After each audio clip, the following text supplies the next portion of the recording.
Sandarkan harapanmu, bahagia yang kau mau. Jangan pernah ragu untuk melangkah. Hidup memang tak selalu indah, langit juga tak selalu cerah. Ada kala sedih yang datang. Yakinlah hari esok lebih baik. Tersenyumlah dan lukis di langit senja. Bismillahirrahmanirrahim. Assalamualaikum warahmatullahi wabarakatuh. Waalaikumsalam warahmatullahi wabarakatuh. Alhamdulillahillazi an'ama alaina bi ni'matil iman wal islam. Asyhadu an la ilaha illallah wa asyhadu anna Muhammadar Rasulullah. Allahumma shalli ala sayyidina Muhammad wa ala ali sayyidina Muhammad. Amma ba'du. Pertama-tama marilah kita panjatkan puji syukur kehadirat Allah Subhanahu wa taala atas rahmat dan hidayahnya kepada kita semua. Pada hari yang berbahagia ini kita masih diberi kenikmatan iman dan Islam, sehingga kita dapat bertemu dan bersilaturahmi dalam acara diseminasi budaya positif calon guru penggerak angkatan 11. Tak lupa salawat dan salam semoga selalu tercurahkan kepada Nabi besar kita, yakni Habibana wa Nabiyana Muhammad Rasulullah Sallallahu Alaihi Wasallam. Sallallahu alaihi wasallam. Yang sangat kita harapkan syafaatnya di umur akhir kelak. Amin Allahumma amin. Yang terhormat Kepala Sekolah SMP Negeri 3 Inung Jaya yang diwakili oleh Wakil Kepala Sekolah Ibu Agustin Andina SPD, dan yang saya hormati Bapak Ibu dan staf Sekolah SMP Negeri 3 Inung Jaya. Baiklah, adapun acara pada hari ini yaitu acara diseminasi calon guru penggerak angkatan 11. Acara pertama, pembukaan sebagaimana yang telah berlangsung. Acara kedua, menyanyikan lagu Indonesia Raya. Hadirin mohon berdiri.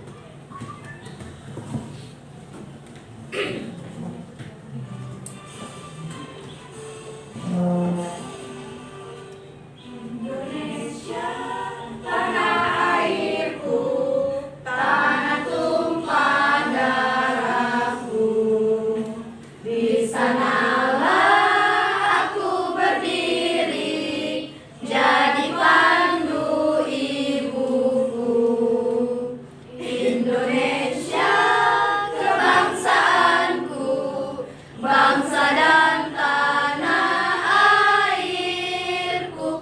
Marilah kita bersatu, Indonesia bersatu.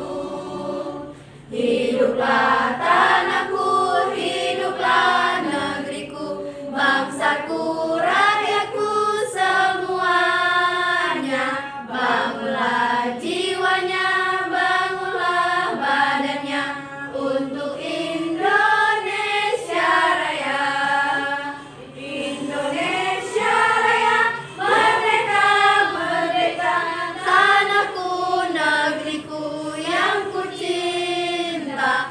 Indonesia Raya, merdeka, merdeka, hiduplah Indonesia Raya. Indonesia Raya, merdeka, merdeka, tanahku, negeriku yang ku cinta. Indonesia Raya, merdeka, merdeka, hiduplah Indonesia Raya. Hadirin dipersilakan duduk kembali. Acara selanjutnya kata sambutan dari Wakil Kepala Sekolah Ibu Agustin Andina SPD kepada Ibu dipersilakan. Assalamualaikum warahmatullahi wabarakatuh. Waalaikumsalam warahmatullahi wabarakatuh. Alhamdulillah, terima kasih, puji syukur kita panjatkan kehadirat Allah yang mana masih memberikan kita semua kesehatan dan kemudahan sehingga kita masih bisa bersama-sama di ruangan yang sederhana ini. Amin. Di Tidak lupa salawat beriring salam kita sanjungkan ke junjungan Nabi besar Muhammad Sallallahu Alaihi Wasallam yang telah membawa umat manusia dari alam kebodohan ke alam yang penuh dengan ilmu pengetahuan. Khususnya untuk semua para guru yang ada di ruangan ini, mudah-mudahan bisa membawa perubahan besar ke dalam dunia pendidikan. Yang saya hormati ibu-ibu di sini dan Ibu Rosmanida, khususnya CGP Angkatan 11 dari Aceh Besar. Saya di sini mewakili Ibu Kepala Sekolah yang sedang ada acara di luar. Saya hanya memberikan semangat dan motivasi kepada Ibu Rosmanida. Semoga bisa menyelesaikan semua modul yang ada di program guru penggerak dan bisa memberikan perubahan kepada kita semua di SMP Negeri 3 Ingen Jaya. Apalagi hari ini beliau akan memberikan atau membagikan praktik baik diseminasi budaya positif sekolah. Mudah-mudahan kita bisa melakukan, biarpun nggak semua ibu-ibu ya, sebagian kita mampu menciptakan sekolah yang berpihak kepada murid. Kita bisa memberikan dukungan, semangat untuk anak-anak supaya mereka merasa betah di sekolah.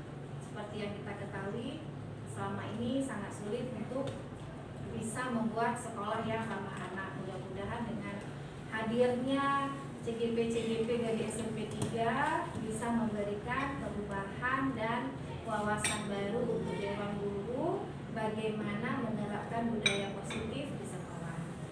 Mungkin ini aja yang bisa saya sampaikan. Selamat untuk Ibu Rosmanida, semoga lancar. Saya akhiri. Assalamualaikum warahmatullahi wabarakatuh. Waalaikumsalam warahmatullahi wabarakatuh. Itulah kata sambutan dari Wakil Kepala Sekolah Ibu Agustin Andina SPD kepada Ibu. Kami ucapkan terima kasih. Acara selanjutnya memasuki acara inti, yaitu diseminasi budaya positif sekolah aksi nyata modul 1-4 yang akan dipresentasikan oleh Ibu Rosmanida SPD. Kepada Ibu, kami persilakan. Terima kasih kepada saudari moderator. Baiklah, sekarang waktunya saya ambil alih. Assalamualaikum warahmatullahi wabarakatuh. Waalaikumsalam warahmatullahi wabarakatuh. Rabbi shrah li sadri wa yassir li amri wahlul 'uqdatam min lisani yafqahu qawli. Amin amin ya rabbal alamin. Untuk yang pertama-tama, marilah kita bersama-sama bersyukur kepada Allah atas karunia-Nya, atas rahmat-Nya kita dapat berkumpul di ruangan yang sangat berbahagia ini. Dan tak lupa pula kita berselawat kepada baginda Rasulullah SAW. Berkat beliau kita dapat mengenyam pendidikan, dapat mengenal pendidikan seperti yang kita rasakan saat ini. Tanpa beliau mungkin kita, jangankan pendidikan, di dunia pun kita tidak hadir ya hari ini. Baiklah, kata-kata penghormatan saya yang terhormat adalah Ibu Wakil Kepala Sekolah Bidang Kurikulum Ibu Agustin Andina, dan yang saya hormati ibu-ibu hebat, guru-guru hebat SMP Negeri 3 Ingen Jaya yang telah bersedia meluangkan waktunya untuk mendengarkan diseminasi budaya positif sekolah kita. Ini merupakan ibu-ibu, ini merupakan tugas saya di modul 1-4 dalam pendidikan guru penggerak, yaitu modul 1-4 yang judulnya budaya positif sekolah. Masih kenal sama saya dong? Ya, tapi gak apa-apa untuk merelaksasinya. Perkenalkan, nama saya Rosmanida SPD. Saat ini saya merupakan calon guru penggerak Angkatan 11 Aceh Besar. Masih ingat ya? Nah, doakan saya semoga mudah dan selesai di pendidikan ini, ibu-ibu ya. Amin. Baiklah, kita lanjut ke tahap selanjutnya. Nah, latar belakang saya mengadakan acara ini adalah budaya positif merupakan wujud dari keyakinan dan kesepakatan kelas atau sekolah yang mana guru dapat memberikan rasa aman, nyaman dan tenang sehingga mampu menuntun siswa agar merdeka dalam belajar dengan nilai-nilai positif untuk membentuk karakter pelajar Pancasila dengan memberikan contoh dan pembiasaan yang konsisten. Tujuannya apa, Ibu-ibu? Tujuannya menumbuhkan budaya positif di kelas atau di sekolah dengan meyakini nilai-nilai kebijakan universal. Siswa yang memiliki karakter pelajar Pancasila, tolak ukurnya adalah pelaksanaan keyakinan kelas oleh siswa tanpa paksaan, memiliki motivasi intrinsik untuk menerapkan budaya positif, dan juga dukungan dari seluruh warga sekolah, orang tua, serta lingkungan sekitar. Lini masa meminta izin atasan untuk membuat praktik baik dengan rekan sejawat. Sebelumnya Bapak Ibu, saya sudah minta izin dengan kepala sekolah dan saya juga undang beliau ke sini, namun beliau ada acara di luar, ada utusannya dari wakil kurikulum ya. Oke, bukan buat langsung. Oke. Berdiskusi dengan rekan sejawat melalui praktik baik, pemahaman budaya positif, membuat keyakinan kelas atau keyakinan sekolah kita, serta merefleksikan. Memberikan contoh tindakan positif dengan segitiga restitusi, menerapkan nilai-nilai perilaku pelajar Pancasila. Dukungannya siapa saja? Pimpinan, atasan atau kepala sekolah dan juga pengawas sekolah. Kita ketahui semua kepala sekolah kita dan pengawas kita sangat mendukung ya pendidikan ini. Rekan sejawat, murid, orang tua, tokoh masyarakat, aset, sarana dan prasarananya sangat mendukung. Nah, Bapak Ibu, kita sudah berada di ruangan yang sangat sederhana ini. Tapi sebelum kita beranjak lagi ke depan, kita ada kesepakatan kelas dulu nih. Yang pertama, diharapkan peserta aktif dalam kegiatan nanti menghormati pembicara dan peserta lain, etika dalam berbicara, serta kebersihan ruangan. Seperti yang kita lihat, ruangan ini alhamdulillah bersih. Nanti waktu kita keluar juga harus bersih lagi. Sepakat? Sepakat. Oke, baik. Oke. Nah, Bapak Ibu, hari ini kita akan belajar dengan suasana santai tapi pasti. Kalau disingkat jadi sapi. Nah, kita ingin belajarnya sapi ya Bu ya. Santai tapi pasti. Kita santai tapi ada intisari yang kita bawa nantinya. Setuju? Nah, karena santai-santai kita, karena ini waktunya juga tidak pagi lagi ya, mari kita beryuforia sebentar. Nah, ada ice breaking Pak Ibu. Coba kita baca dulu. Syahrizal adalah seorang dokter, ya. Maka 6 tahun ke depan beliau akan menjadi apa? Syahrini. Dengar tuh kan Syahrini. Coba dulu. Ya, coba dipikir dulu. Syahrizal adalah seorang dokter, maka 6 tahun ke depan akan jadi apa? Kepala rumah sakit. Belum tepat karena dokter ya. Kita harapan. Syahrizal adalah seorang dokter, maka 6 tahun ke depan akan menjadi Syahrizal dokter. Syahrizal dokter. Ada yang dokter sama dia. Dokter Syahrizal. Ada lagi? Akan menjadi suami Bu Titi. Akan menjadi suami Bu Titi. Memang sudah jadi spesialis dokter. Akan menjadi ayah dari 4 anak. Sekarang Oke, nah nyerah. Nah, sampai mikir siang ya. Oke, Dokter Syahrizal adalah seorang dokter 6 tahun. Coba kita hitung dokternya. Berapa tahun dia menempuh pendidikannya ya? 1, 2, 3, 4, 5, 6. Huruf terakhirnya apa? R. Profesi dari R apa? Apa? Profesi dari R? Rektor. Pintar. Rektor teman-teman. Pintar Ibu, pintar. Bagus. Ada lagi nggak? Bagus Ibu tuh. Malah saya bilang tadi jawabannya adalah raja. Karena kita lihat huruf yang terakhirnya. ibu-ibu. Oke, udah ya. Semoga nanti Pak Syarizal ini jadi rektor kesehatan sama raja kalau nggak saya.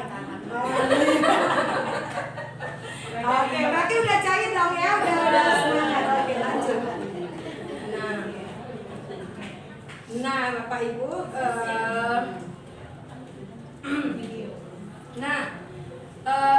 menurut Ki Hajar Dewantara bahwa tujuan pendidikan itu ialah menuntun segala kodrat yang ada pada anak-anak agar mereka dapat mencapai keselamatan dan kebahagiaan yang setinggi-tingginya, baik sebagai manusia maupun sebagai anggota masyarakat. Oleh sebab itu, pendidik yaitu kita itu hanya dapat menuntun ibu-ibu, menuntun tumbuh atau hidupnya kekuatan kodrat yang ada pada anak-anak agar dapat memperbaiki lakunya, bukan dasarnya ibu-ibu ya, lakunya, hidupnya setelah itu gitu ya, hidup atau tumbuhnya kekuatan dia. Nah, mungkin tadi di awal ada Bapak Ibu lihat ada padi atau tumbuhan. Pernah mungkin juga ibu mendengar bahwa seorang guru itu adalah sebagai seorang petani. Pertanyaan saya adalah, mengapa kita dikatakan sebagai seorang petani, ibu-ibu? Kenapa kita tidak dikatakan sebagai seorang pelayan yang begitu hebatnya mengarungi lautan lepas, mengarungi samudra Hindia, samudra Pasifik? Kenapa? Itu lebih hebat loh, menantang nyawanya. Kenapa kita hanya dikatakan sebagai petani? Petani itu kan dia pertama kali kan memulai benih. Iya. Seorang petani itu kan belum punya ilmu yang banyak, masih di sungai, masih perlu dipupuk, Ya. ditanam sehingga menjadi sebuah padi yang artinya semakin berisi semakin menutup. Sehingga apa? Ilmu padi itu kan ilmu yang banyak. Berarti seorang pendidik itu akhirnya menjadi seorang yang berguna kalau sudah menjadi padi, atau sudah dituntun oleh seorang pendidik. Mantap.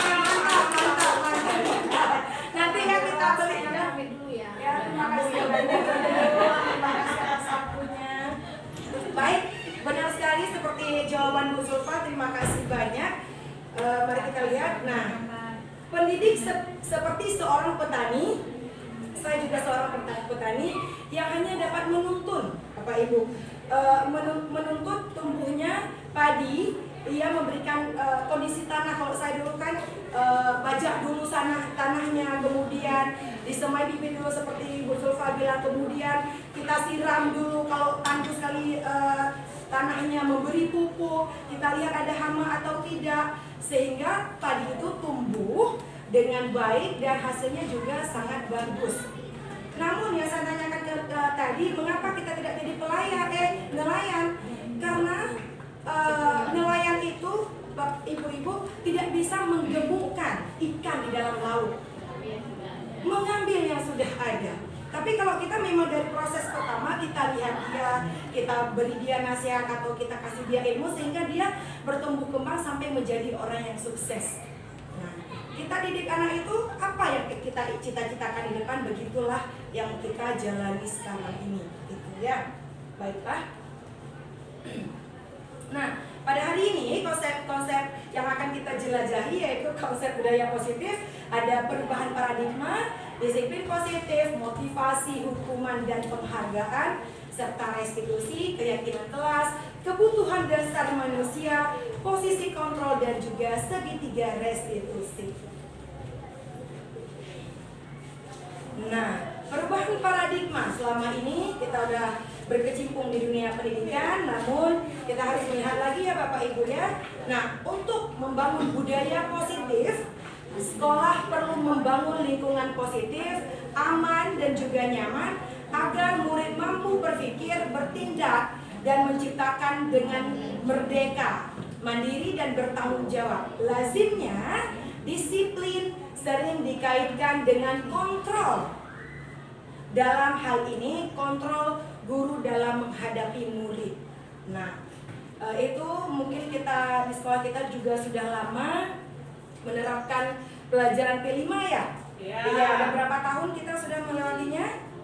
Yang masuk 3 ya. Oke, berarti sudah tidak asing lagi dengan profil pelajar Pancasila ini ya, Bapak Ibu-ibu ya. Nah, ada elemennya yaitu yang pertama beriman bertakwa kepada Tuhan Yang Maha Esa dan berakhlak mulia, berkebinekaan global, mandiri, gotong royong, kreatif dan juga bernalar kritis. Itu yang kita harapkan kepada anak kita semua ya. Oke.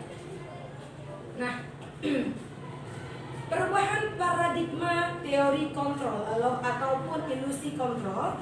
Di sini ada Dr. William Glasser. Beliau adalah seorang psikiater dari pendidikan juga, mengembangkan teori choice theory, di mana beliau mengatakan beda antara menjelaskan miskonsepsi antara ilusi kontrol dengan makna kontrol itu sendiri. Yang pertama ada ilusi guru mengontrol murid. Ketahuilah ibu-ibu, kita tidak dapat mengontrol orang lain. Hanya kita yang dapat mengontrol diri kita, juga murid. Kita tidak bisa meminta murid untuk melakukan apa yang kita mau seandainya dia tidak mau melakukan itu. Gitu ya, itu kontrol. Nah, ilusi bahwa kritik dan membuat orang merasa bersalah dapat menguatkan karakter, itu salah besar, Ibu. Bahwa mau kita kritik, kita buat dia merasa bersalah agar dia berubah, ya kan? Tapi itu salah besar. Kenapa? Ketika kita mengkritik dan membuat siswa kita merasa bersalah, itu kita membawa dia ke identitas gagalnya, Ibu-ibu. Gitu. Nah, yang selanjutnya adalah ilusi bahwa semua penguatan positif, efektif dan bermanfaat.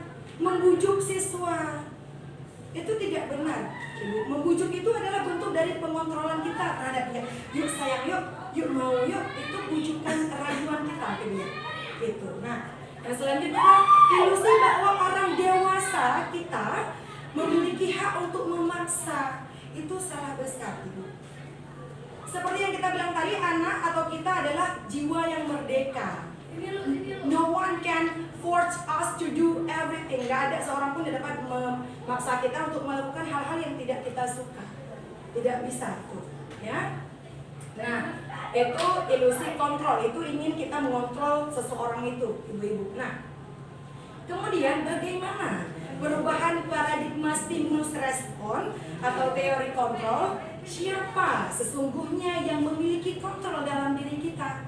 Siapa, ibu-ibu? Diri kita, pintar. Nah, kalau stimulus responnya, kita mencoba mengubah orang, mengubah orang agar berpandangan sama dengan kita. Bisa, Ibu? Enggak, tapi di teori kontrolnya kita berusaha memahami pandangan orang lain tentang dunia. Walaupun kita nggak bisa memaksakan ide kita ke dia, kita tengok cara pandang dia untuk dunia itu bagaimana. Nah, perilaku buruk dilihat sebagai suatu kesalahan. Tapi di teori kontrol, semua perilaku memiliki tujuan.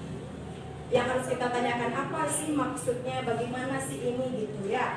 Orang lain bisa mengontrol saya kalau di stimulus respon, tapi hanya Anda yang bisa mengontrol diri Anda. What will you be? What do you want to do? Apa yang ingin kamu lakukan? Ya. Nah, pemaksaan ada pada saat bujukan gagal.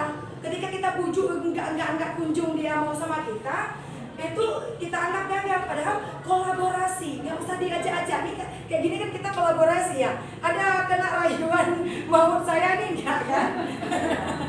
Nah, kolaborasi dan konsensus menciptakan pilihan-pilihan baru. Gitu. Model berpikir menang kalah kalau di stimulus respon. Kalau di teori kontrol adalah model berpikir menang-menang, win-win solution namanya. Itu dia, ya. Baiklah. Nah, setelah mendengar tadi ada disiplin, selalu kita teriak sama anak-anak atau bilang, nah disiplin, nah. What is that? Apa itu? Belajar katanya. Nah, ya kan setiap tahapan disiplin itu kita belajar ya untuk menjadi lebih baik lagi ya. Kata disiplin itu berasal dari bahasa Latin disiplina yang artinya belajar. Makna selari kata ini berkonotasi dengan disiplin diri dari murid-murid Sokrates dan Plato. Disiplin diri membuat orang menggali potensinya menuju sebuah tujuan apa yang dia hargai. Namun dalam budaya kita, makna kata disiplin telah berubah menjadi suatu yang dilakukan seseorang pada orang lain untuk mendapatkan kepatuhan. Itu yang kita jalani saat ini gitu ya. Kecenderungan umum adalah menghubungkan kata disiplin dengan ketidaknyamanan, bukan dengan apa yang kita hargai atau pencapaian suatu tujuan mulia. Nah, di sini yang kita belajar disiplin positif bertujuan untuk menanamkan motivasi pada diri murid-murid kita untuk menjadi orang yang mereka inginkan dan menghargai dirinya sendiri dengan nilai-nilai yang mereka percaya tanpa terpengaruhi oleh hukuman dan penghargaan. Ketika anak kita sudah bisa kita tanamkan motivasi dalam diri mereka bahwa, nak, mau jadi apa kamu, nak? Itu mereka akan menghargai dirinya sendiri, akan mewujudkan itu tanpa pengaruh dari teman, tanpa pengaruh atau hukuman dari kita. Kalau nggak kerjakan ya, miss ini nih ya, atau penghargaan, buat nak ya, buat ya nanti dapat diamond, walaupun missnya belum ada diamond, gitu ya. Nah, apa sih itu disiplin? Disiplin adalah kemampuan memerintah siapa? Diri sendiri dalam mengontrol dan menguasai diri untuk memilih tindakan yang mengacu pada nilai-nilai yang kita hargai dengan penuh tanggung jawab tanpa terperintah. Itu disiplin. Jadi pertanyaannya sekarang, sudahkah kita disiplin hari ini? Insya Allah, alhamdulillah ya. Nah, kita menyadari bahwa kita tidak dapat mengontrol orang lain. Only us, hanya kita yang dapat mengontrol diri kita sendiri. Nah, maksud dari nilai-nilai yang tadi Bapak Ibu adalah nilai-nilai kebajikan universal, yang dimana kita hargai nilai kebajikan, sifat-sifat positif manusia yang merupakan tujuan mulia yang ingin dicapai setiap individu kita, yaitu nilai-nilai kebajikan yang ingin dicapai oleh setiap anak Indonesia yang kita kenal sebagai profil pelajar Pancasila, yaitu beriman, bertakwa kepada Tuhan yang Maha Esa, dan berakhlak mulia, mandiri, bernalar kritis, berkebinekaan global, gotong royong, dan kreatif. Nah, ibu-ibu, selain nilai 6 nilai ini, nilai kebajikan apa lagi yang Bapak Ibu ketahui kalau di sekolah kita? Sepertinya sopan santun, apa lagi? Ibu-ibu? Jujur, oke. Tanggung jawab. Nah, itu Kekeluargaan. apa? Kekeluargaan. Nah, itu yang kita harapkan ada pada anak kita di sekolah ini ya, tentunya ya. Ya, itu dia ya. Itu nilai-nilai kebajikan universal. Nah, ingat ibu-ibu, semua perilaku memiliki tujuan. Gitu ya. Nah, teori motivasi perilaku manusia tuh kita ada termotivasi dari luar, ada termotivasi kita dari dalam diri sendiri. Nah, ada motivasi eksternal, ada motivasi internal. Nah, untuk motivasi eksternal dulu dari luar nih. Ngapain kita mau buat itu gitu ya? Untuk menghindari ketidaknyamanan atau hukuman. Kita melakukan sesuatu itu karena tidak nyaman kita. Atau nanti kalau saya nggak melakukan kena hukuman. Itu adalah Bapak Ibu motivasi terendah yang ada di dalam diri kita. Yang kalau kita gunakan dalam kata-katanya adalah apa yang terjadi jika saya tidak melakukannya? Apakah Bu nanti akan marah? Atau Ibu Kepala Sekolah nanti akan menghukum saya? Saya melakukannya bukan karena kesadaran saya, tapi takut akan hukuman tadi. Itu karena tidak nyaman. Dan yang kedua adalah untuk mendapatkan imbalan dari orang lain. Ini seandainya saya melakukan, saya akan dapat kado besar. Itu merupakan tahapan pertama motivasi, Ibu. Naik setingkat dari yang tadi yang paling rendah, gitu ya. Dan motivasi yang kita harapkan semua di sini adalah motivasi internal, tujuan disiplin positif kita, yaitu untuk menghargai diri sendiri. Apa sih yang ada pada saya? Potensi apa sih yang ada pada saya? Kenapa saya melakukan ini? Apakah gara-gara disuruh oleh ibu des kita? Atau untuk dapat imbalan? Bukan. Saya akan menjadi orang seperti apa jika saya melakukannya? Apa yang akan saya dapat nantinya kalau saya belajar sungguh-sungguh tanpa dihukum sama Miss Yanti, tanpa dikasih penghargaan oleh Bu Mar? Jadi ini yang harus kita latih kepada anak-anak kita dulu, ya. Nah, sekarang kita lihat dulu. Saya tanya setuju nggak setuju, tapi ini nggak dapat hukuman ya, siap aja ya. Nah, hukuman dapat mendisiplinkan anak. Bagaimana ibu-ibu? Tidak setuju. Kenapa? Kenapa tidak setuju? Karena kalau hukuman itu dapat memukul jiwa si murid.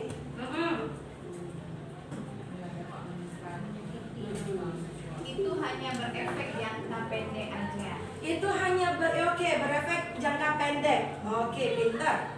Namun, pemberian hukuman dengan hal positif seperti membaca atau membersihkan halaman sekolah dapat meningkatkan disiplin anak. Bagaimana? Setuju. Berarti ini kalau ada anak daripada disuruh lari ya Bu ya, 100 kali keliling lapangan dia capek gitu juga ya kan. Mending dia membaca atau menjaga kebersihan halaman sekolah kita agar lebih asri. Oke. Nah, memberi penghargaan dapat meningkatkan motivasi belajar anak. Tidak setuju. Kenapa Ibu?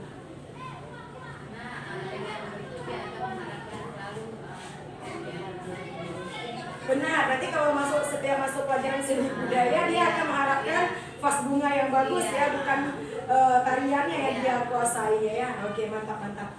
Benar ya ibu-ibu ya. Nah, selanjutnya mari kita lihat tugas perbedaan hukuman dan konsekuensi. Ada tindakan guru, yaitu kita ada hukuman atau konsekuensi nantinya. Mencatat 100 kali di dalam buku dengan kalimat saya tidak akan terlambat lagi, saya tidak akan terlambat lagi sampai penuh 100 kali karena terlambat ke sekolah. Itu merupakan hukuman atau konsekuensi? Hukuman. Oke, saya belum kasih nampak ya jawabannya, nanti kalau dapat semua saya konten 100 ya. Lari mengelilingi lapangan basket 2 kali karena terlambat hadir ke sekolah. Hukuman. Jadi nggak boleh Bu ya? Nggak boleh. Oh nggak boleh, baiklah. Nanti kita lihat ya. Ke siswa. Oke, murid diminta untuk push up 15 kali karena tidak menggunakan masker ke sekolah. Hukuman. Menggantikan kertas teman, tugas teman yang telah dicoret-coret. Konsekuensi. Membersihkan tumpahan air di meja tulis karena tersenggol pada saat belajar. Konsekuensi. Murid disuruh untuk mengenakan sepatu seharian di sekolah karena tidak mengenakan sepatu hitam. Disuruh untuk mengenakan sepatu seharian, berarti membuka sepatu seharian di sekolah karena tidak mengenakan sepatu hitam. Konsekuensi. Lari mengelilingi lapangan basket 2 kali karena terlambat 10 menit untuk pelajaran PJOK. Konsekuensi. Nah, itu udah saya kunci ya jawabannya ya. Mari kita lihat ya. Bagaimana? Benar semua? Oke, baiklah. Berarti udah pintar-pintar nih ibu saya ya. Nah, apa sih Bu? Dari tadi kita ngomong konsekuensi hukuman gitu. Kalau hukuman kita sering ya kan. Nah, perbedaan hukuman dan konsekuensi. Hukuman itu sesuatu yang menyakitkan, harus terjadi. Tapi kalau konsekuensi, sesuatu harus terjadi namun tidak sakit. Seperti kertas tadi, kita udah coret-coret kertas orang yang harus kita gantikan, tapi kita duluan kita menyakiti orang gitu ya. Nah, membuat anak sakit fisik maupun hati untuk jangka waktu lama kalau kita memberikan hukuman. Anak menghargai disiplin kalau konsekuensinya. Membuat anak merasa tidak nyaman dalam jangka waktu pendek. Anak membenci kedisiplinan kalau hukuman. Datang telat disuruh lari 2 kali tadi di lapangan. Tapi di sini di konsekuensi anak menghargai disiplin. Hukuman itu adalah paksaan, tapi kalau di konsekuensi stimulus tanggapan, mendorong anak menyakiti diri sendiri, mendorong anak agar mudah menyesuaikan diri. Konsep diri yang buruk, konsep diri yang baik. Anak belajar untuk menyembunyikan kesalahan, anak belajar untuk mematuhi peraturan. Marah, rasa bersalah, dipermalukan, merasa tak dihargai kalau kita menghukum anak ibu-ibu. Tapi dengan kita menjalankan konsekuensi, kehilangan hak, dia dibuat tidak nyaman, diasingkan untuk sementara waktu. Itu ibu-ibu ya. Nah, di sini juga ada identitas gagal, identitas sukses, ada hukuman, konsekuensi, dan restitusi. Kalau di hukuman, sesuatu yang menyakitkan harus terjadi, konsekuensinya sesuatu harus terjadi, restitusi merupakan pilihan.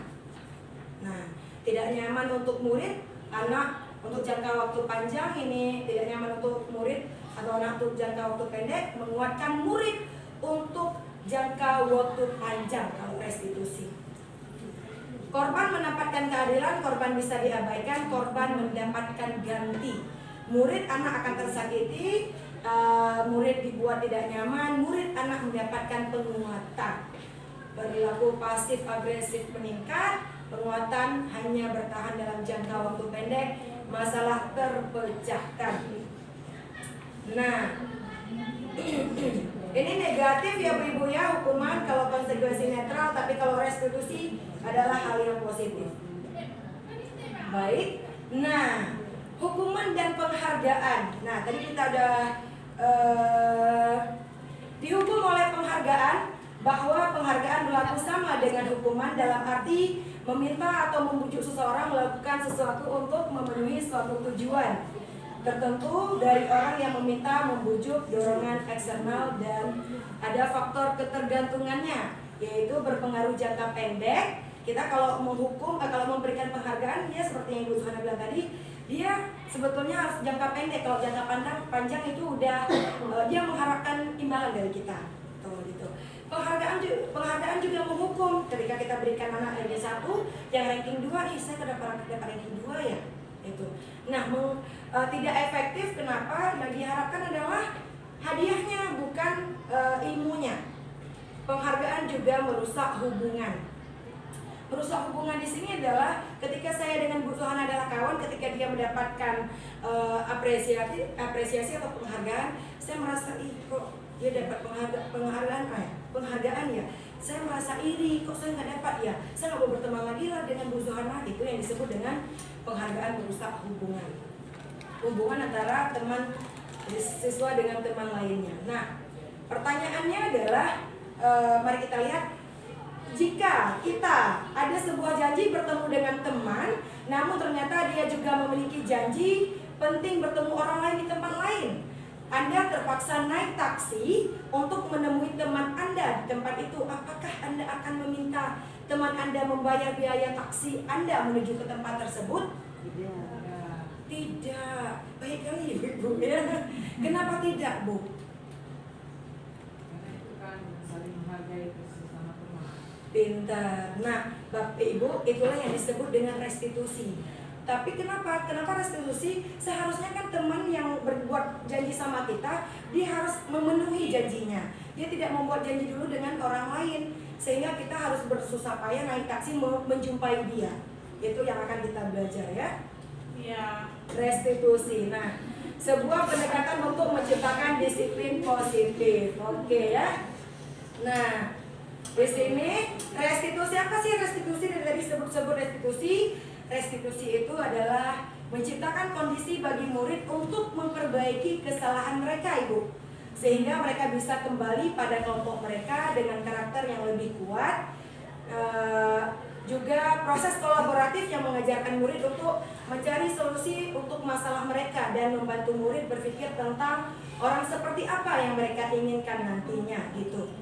Nah, ciri-cirinya adalah ada 9. Bukan untuk menebus kesalahan, namun belajar dari kesalahan, memperbaiki hubungan, tawaran, bukan paksaan. Restitusi menuntut untuk melihat ke dalam diri, mencari kebutuhan dasar yang mendasari tindakan. Restitusi diri adalah cara yang paling baik. Restitusi fokus pada karakter, bukan tindakan.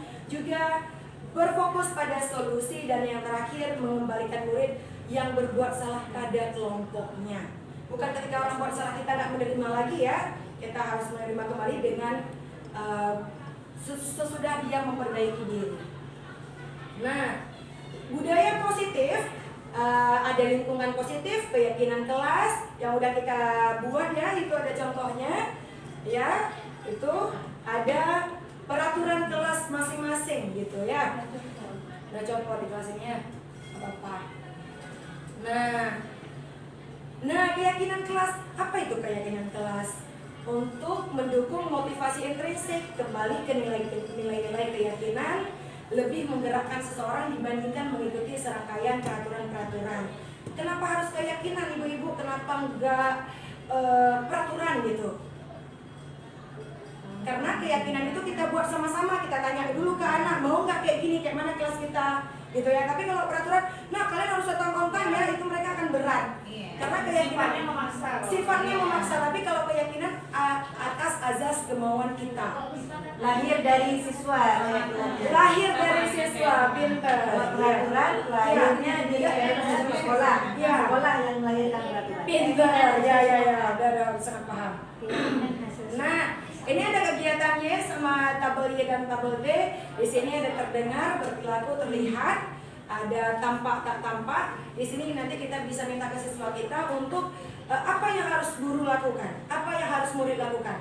Guru yaitu mengajar siswa mendapatkan ilmu, gitu. Ini membentuk keyakinan kelas bersifat abstrak. Keyakinan kelas berupa pernyataan-pernyataan yang universal yang kita buat sama-sama. Pernyataan keyakinan kelas senantiasa dibuat dalam bentuk positif, ya. Semua warga kelas sebaiknya ikut berkontribusi dalam membuat kegiatan kelas lewat curah pendapat yang tadi. Bersedia meninjau kembali keyakinan kelas dari waktu ke waktu, apakah sudah efektif atau ada yang perlu berubah atau perlu kita tambah, gitu ya. Nah, ini ada peraturan, ada keyakinan kelas, kebajikan yang dituju. Kemudian ada ini kesepakatan kelas 86 kelas saya, yaitu berkarakter sesuai profil Pancasila, menjaga kedisiplinan waktu, berpartisipasi aktif dalam kegiatan belajar di kelas, bertanggung jawab tugas dan kewajiban, menjaga kebersihan, ya, memakai seragam sesuai ketentuan sekolah, tidak akan di kantin saat jam pelajaran. Nah, itu ya. Kebutuhan dasar manusia, kita ibu-ibu hidup ada 5 kebutuhan dasar ibu-ibu yang harus kita penuhi. Tanpa terpenuhi ini kita tidak bisa ibu-ibu tidak aman. Kebutuhan hidup yaitu bertahan hidup, ada kasih sayang dan rasa dicinta, penguasaan kita, kesenangan dan kebebasan. Bertahan hidup kita ada rumah, ada makan, kita ada orang tua terkasih, ada anak, ada suami.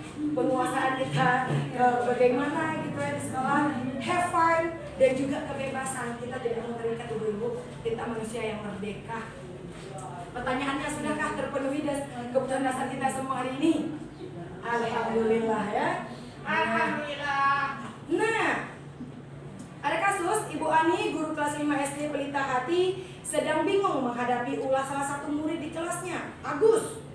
Beberapa anak telah datang dan mengeluhkan Agus yang seringkali meminta bekal makan siang dengan paksa. Jika Anda menghadapi situasi seperti Ibu Ani, apa yang akan Anda lakukan? Ini kita wali kelas nih ya, ada scene. Akan kita benar, kadang dia nggak sarapan dari pagi ibu ya, jangan langsung brek kayak gitu ya. Ya, mari kita lihat. Jangan deh ya, gitu ya. Apabila jawaban Agus karena ia lapar, orang tuanya tidak membawakannya bekal makan, kebutuhannya adalah bertahan hidup, nggak tersampaikan, kasihan gitu ya. Nah, jika jawaban Agus ia senang dengan temannya, jadi dia butuh perhatian, gitu kan? Kita membutuhkan perhatian, kasih sayang. Nah, kalau dia merasa hebat, ya telah mengganggu teman, itu penguasaan kemampuan dia, gitu ya. Nah, itulah selanjutnya Bapak Ibu ya. Iya Ibu. Ya. Nah, posisi kontrol ini yang saya suka. Nah, kita di sini ada 5 posisi kontrol: penghukum, pembuat merasa bersalah, teman, pemantau, dan manajer. Di mana posisi kita sekarang? Menurut saya tergantung situasi. Anda tergantung situasi, ya. Ya, kalau saya manajer. Anda manajer, tepuk tangan untuk Bapak. Saya nggak mau lihat situasi. Iya, betul. Oke. Kalau penghukum gimana sih? Menunjuk-nunjuk gitu ya. menghardik, menunjuk-nunjuk, menyakiti, hei kamu gitu ya. Boros kita gitu ya, enggak dong. Rosmani kayaknya depannya ya. Oke, kalau mau membuat rasa bersalah, berceramah dan seharusnya ibu kecewa sama kamu. Kenapa kayak gitu, nak? Bosan Gitu ya. juga siswa mendengar ceramah. Iya ya, membuat alasan-alasan untuk muridnya, menghitung dan mengukur kalau pemantau, ayo 1, 2, 3 gitu ya. Dan yang terakhir adalah manajer posisi Bu Mar mengajukan pertanyaan-pertanyaan. Mengapa? Kenapa jadi begini? Kenapa tadi kasih minta makan kawan gitu ya?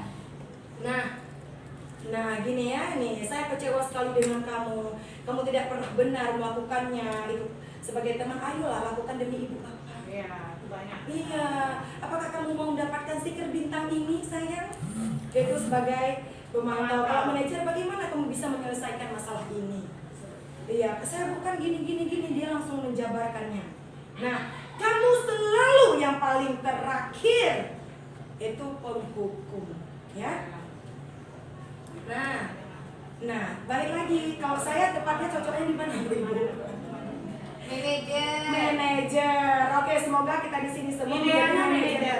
Idealnya yang bagusnya ya, Bu ya. Oke. Nah, ketika kita ada masalah di sekolah banyak ya, gak usah kita sebutkan. Di sini kita selesaikan dengan segitiga restitusi. Ada 3 tahapan ya, ibu-ibu. Ada menstabilkan identitas, validasi kebutuhan, dan menanyakan keyakinan. Apa sih ini semua? Gitu ya. Nah, mari kita lihat. Kalau menstabilkan identitas, kalau ada anak ada bermasalah, kita tanya dulu. Kita bilang, nah, berbuat salah itu hal yang manusiawi. Ibu juga pernah berbuat salah, nah. Kita ini ibu-ibu, ketika anak itu bermasalah, dia lagi berapi-api, jangan kita semburkan lagi bensin, ibu-ibu. Kita ademkan. Kita kasih dia, kita bilang ke dia bahwa ibu juga pernah buat salah. Jadi dia damai, oh ibu ini pernah buat salah juga, bukan saya aja. Gitu ya. Nah, bapak ibu juga buat salah, kita pasti bisa menyelesaikan masalah ini, nak. Gitu ya. Nah, kalau yang dimaksud dengan validasi kebutuhan, kamu bisa saja melakukan hal yang lebih buruk, tapi kamu tidak melakukannya karena Miss bangga sama kamu tidak sehingga kamu tidak melakukan hal yang lebih buruk lagi di luar daripada yang kamu lakukan, seperti itu ya. Pokoknya kita ajak dia untuk mereda emosi si anak. Nah, yang terakhir adalah menanyakan keyakinan. Apakah yang kamu telah lakukan sayang sesuai dengan keyakinan kelas kita? Atau sudah sesuaikah dengan keyakinan sekolah kita? Gitu, sehingga dia sadar, oh iya ya, saya telah melanggarnya ya, gitu. Nah, posisi disiplin positifnya, teori kontrol dari Dr. William Glasser, sudah kita bahas dari tadi. Anda tidak bisa mengontrol orang lain, semua perilaku memiliki tujuan, model berpikir win-win solution, kolaborasi, konsensus menciptakan pilihan baru, realita, ada makna disiplin, teori motivasi eksternal internal, 5 posisi kontrol kita sebagai guru, 5 kebutuhan dasar, dan yang terakhir adalah segitiga restitusi yang kita bahas barusan. Nah, berikut ibu ada kasus di sekolah kita. Seorang siswa yang biasanya rajin hari ini datang terlambat. Ibu guru menanyakan alasan keterlambatannya. Kemudian siswa tersebut menjelaskan alasan dan ia memahami bahwa tindakan yang telah dilakukan tidak sesuai dengan keyakinan kelas, sehingga ia berkomitmen untuk mematuhi kesepakatan kelas yang dibuat. Ini ya, ini video yang kita buat kemarin, kita dengar sejenak. Nggak dengar ya? Orang sudah pakai loudspeaker ya, kenapa tidak dengar ya? Udah nggak dengar Bu, nggak ada sini. Ini di sini dengar. Sudah 100 itu. Di sini tapi nggak di sini. Ini nggak terdengar. Oh, nggak terdengar ya? Kecil ya? Nggak kecil, memang nggak terhubung. Di sini terhubung. Ya. Oh ya, di situ ya. Hah? Baik dulu, tutup dulu video. Tapi nggak apa, kita kan di sini kecil ya, nggak dengar aja. Itu Putro, ibu, yang anak siswa kita itu validasi tindakan yang salah.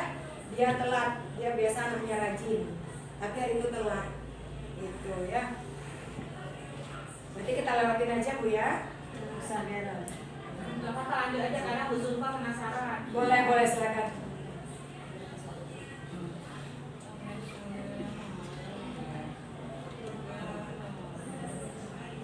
Ya, meyakinkan keyakinan sekolah. Kenapa dia datang terlambat? Atau kita koneksikan dengan Bluetooth dulu? Oh, saya ini aja dengar ya.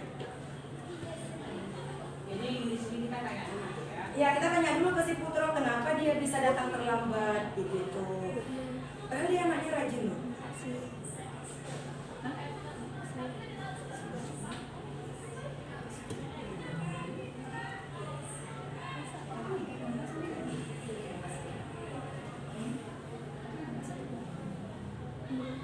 Oke. Nah, ada kasus dua, ada seorang siswa yang terlibat pertengkaran dipicu oleh seorang siswa yang mengejek nama orang tua, tidak terima orang tuanya dijadikan bahan ejekan dan candaan. Siswa tersebut marah dan berkata kasar. Ibu guru mengetahui hal ini sehingga memanggil salah seorang anak untuk menceritakan kejadiannya. Setelah diajak berdiskusi dan mencari solusinya, siswa tersebut memahami bahwa tindakannya tidak sesuai dengan keyakinan kelas. Seharusnya ia dapat menahan amarahnya dan langsung melapor ke ibu guru apabila kejadian itu terulang lagi. Berikut videonya ya. Nah ini agak lumayan terdengar ya. Bagus, kenapa tuh ya? Bagus berantem sama Jazil. Bentar.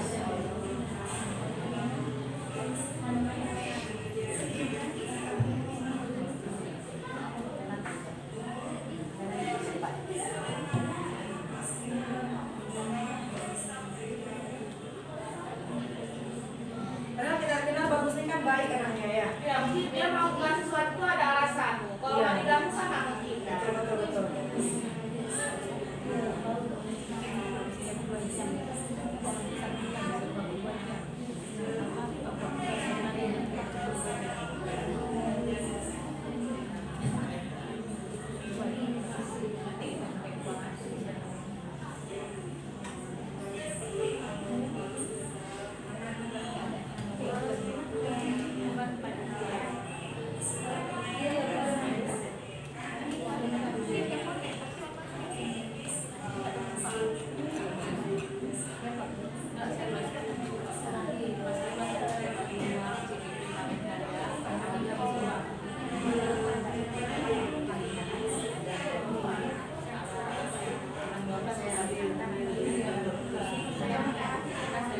Nah ibu menanyakan keyakinan kelas dulu ke Bagus gitu ya.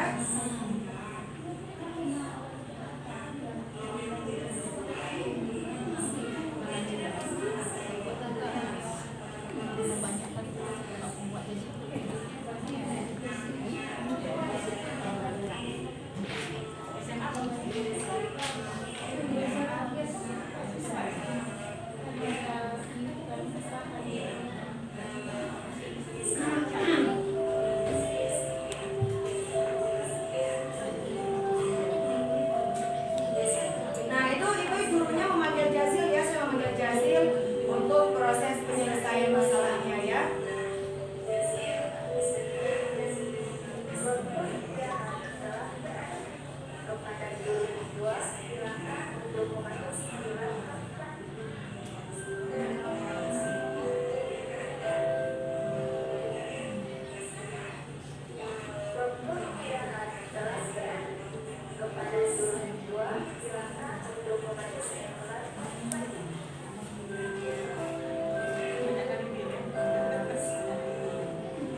Nah itu udah bersalaman ya ibu-ibu ya, mereka ya tidak ada marah lagi.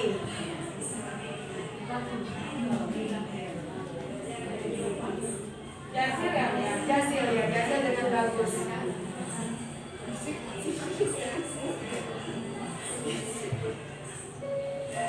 Alhamdulillah Bu ya udah baikan. Alhamdulillah ada Jazil ya, alhamdulillah ya. Nah thank you. Yeay. Itu videonya, sekarang testimoninya.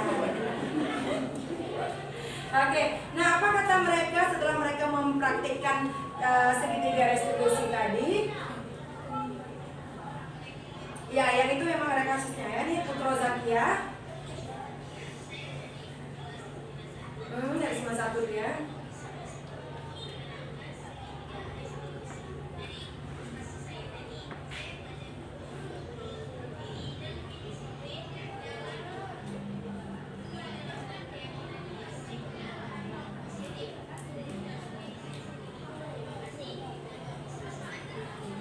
Oke. Terima kasih Putro. Iya, terima kasih Putro. Oke, testimoni dari Bagus.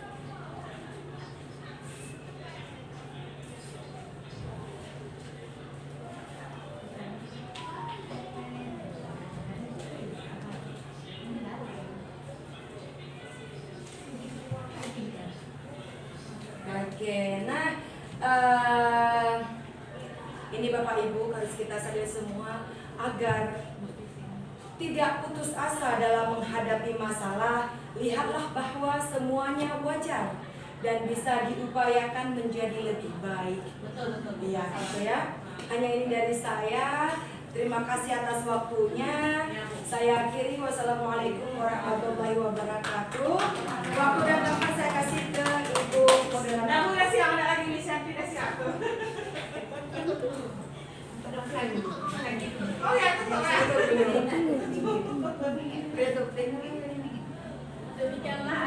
Demikianlah rangkaian acara diseminasi budaya positif jalan guru penggerak Pandan Teras oleh Ibu Rosmalina SPD. Terima kasih kepada semua pihak yang telah berpartisipasi dan berkontribusi semoga acara ini bermanfaat bagi kita semua. Wabillahi taufiq wal hidayah. Assalamualaikum warahmatullahi wabarakatuh. Waalaikumsalam warahmatullahi wabarakatuh. Selamat pagi Putro saya. Pagi Miss. Apa kabarnya hari ini? Baik Miss. Putro, Putro kok tumben sayang kamu datang terlambat? Ya Miss, saya minta maaf ya Miss. Emangnya kenapa sayang kamu bisa sampai terlambat? Biasanya Miss perhatikan Putro tuh datang lebih awal daripada teman-teman yang lain Putro sayang. Saya telat tidur Miss karena main game semalaman. Jadinya pas pagi saya susah bangun Miss. Seru ya sepertinya bermain gamenya. Iya seru Miss karena menarik.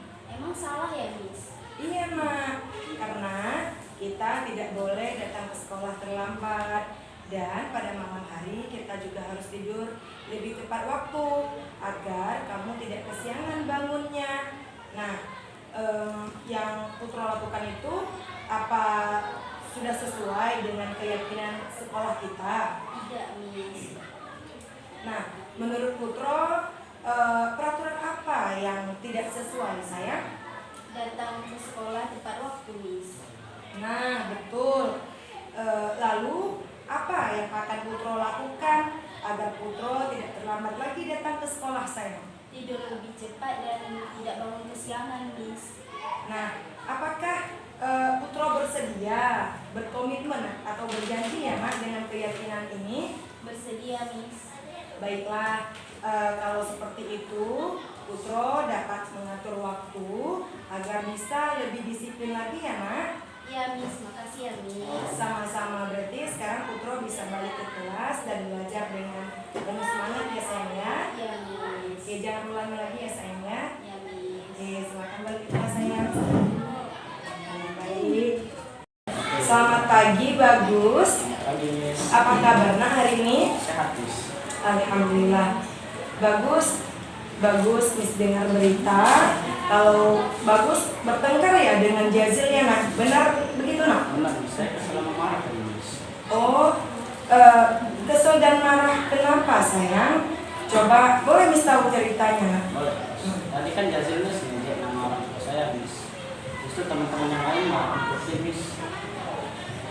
Wajar jika Bagus kesal dan marah. Jika Miss di posisi Bagus pun Miss akan marah. Nah, lalu apa yang Bagus akan lakukan ke Jazil sayang? Saya ajak balik Miss. Habis itu saya berkata kasar sama dia Miss. Ya, wajar sih kalau Bagus kesel karena kan ini menyangkut orang tua ya nak ya. Tapi ini sangat menyayangkan, sangat menyayangkan kejadian ini. Tapi Miss salut juga, menghargai juga sama tindakan Bagus karena tidak melakukan hal lebih buruk di luar daripada yang telah Bagus lakukan. Nah, coba sekarang Bagus lihat kembali apakah tindakan yang Bagus lakukan itu sudah sesuai dengan keyakinan kelas kita. Nah, kalau memang tidak sesuai, menurut Bagus, keyakinan kelas mana sayang yang udah Bagus langgar sayang? Menghargai sama-sama, Miss. Nah, benar. Berarti tidak saling menghormati ya nak ya. Nah, kemudian gini nak, Miss coba panggil Jazil ya sayang ya, biar lebih jelas ya. Ini kok Bos? Jazil, Oh ya. kesini nak sebentar. Ya, yang nampak ya. Nah, silakan duduk Jazil. Nah, Jazil, Miss dengar Jazil dengan Bagus bertengkar nak ya. Iya.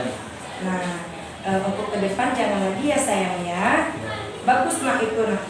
Nggak bagus kan, kita harus saling menghargai ya kan, dan menghormati teman juga ya. Nah sekarang apa yang akan Jazil lakukan ke Bagus ini nak setelah bertengkar tadi sayang? Berdamai dengan bersalaman ya, itu sudah damai ya. Ya berarti tidak akan terulang lagi ya. Yang misalnya memang kalian berdamai baik dan belajar dengan serius. Ya, berarti udah saling memaafkan. Iya. Oke, berarti sekarang silakan balik ke kelas, belajar lagi dengan rajin. Ya, sayang. Iya. Baik.